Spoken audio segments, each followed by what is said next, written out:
Ciao amici di YouTube, sono Vincenzo, benvenuti anche questo sabato sul mio canale e nel mio piccolo laboratorio. Come avete potuto vedere negli scorsi video, se vi li foste persi vi lascio qui in alto, l'incisore non tanto durante l'incisione, ma durante il taglio fa moltissimo fumo e dalla griglia nido d'ape lo spara in tutte le direzioni. Mi occorre urgentemente inserire la ventola all'interno del collettore di aspirazione del locale. Oggi andrò a fare questa modifica per potenziare l'estrazione dei fumi dall'interno del laboratorio. Mettiamocelo.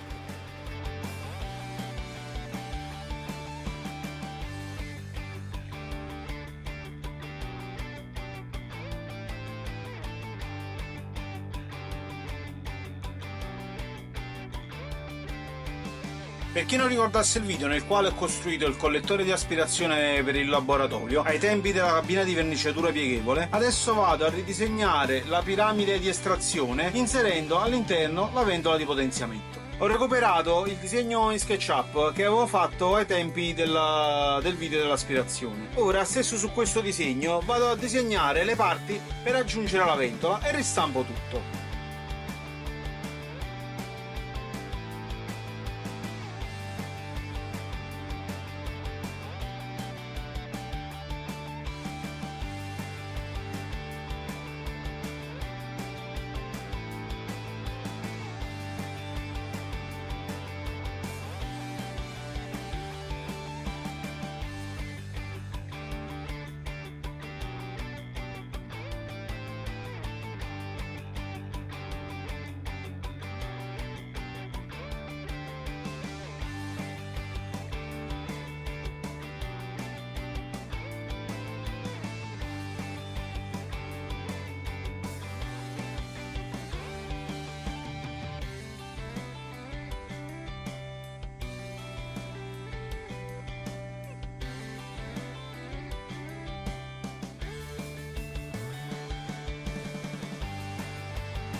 Allora amici, ho cambiato leggermente il progetto rispetto a quello che mi avete visto disegnare, perché mentre sistemavo il laser è caduta la bocchetta per terra e si è spaccato il convogliatore. Quindi ho pensato di dividere la stampa in due parti, in modo che se mi dovesse ricapitare ristampo solo la parte esterna, senza dover impegnare di nuovo il materiale per stampare tutta la parte interna con il supporto della ventola.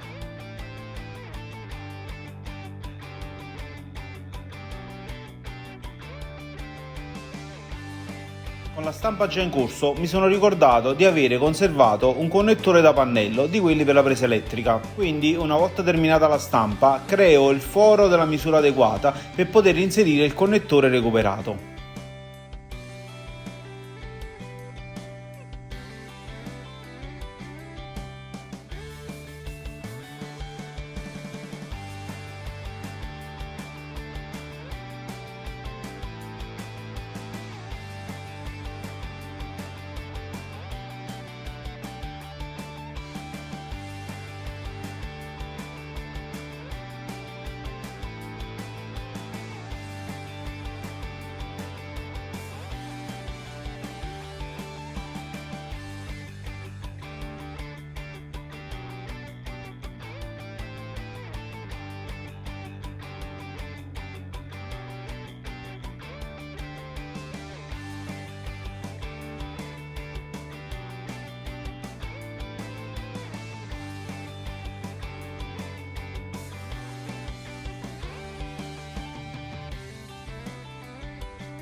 Con la presa a gradini sulle stampe non forzo molto perché rischierei di rompere tutto.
Per comodità in fase di smontaggio utilizzo dei fasson per collegare la ventola al connettore.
E come potete vedere il fumo viene completamente aspirato dalla ventola, non finendo all'interno del laboratorio.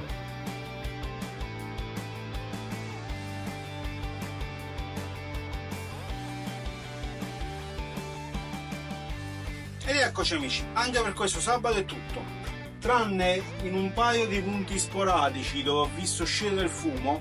Per il resto lo sono riuscito a tirare tutto quanto. Puzza di fumo e di bruciato all'interno del laboratorio non ne sento. Se vi è piaciuta questa realizzazione fatemelo sapere. Se non siete iscritti al canale iscrivetevi per rimanere aggiornati con i prossimi contenuti e per avere la possibilità di vincere una troncatrice di hobby. Nel frattempo vi saluto perché sto studiando un miglioramento per il laser, però non vi voglio spoilerare niente. Vi dico solo profili Bosch. Ci vediamo sabato prossimo. Ciao!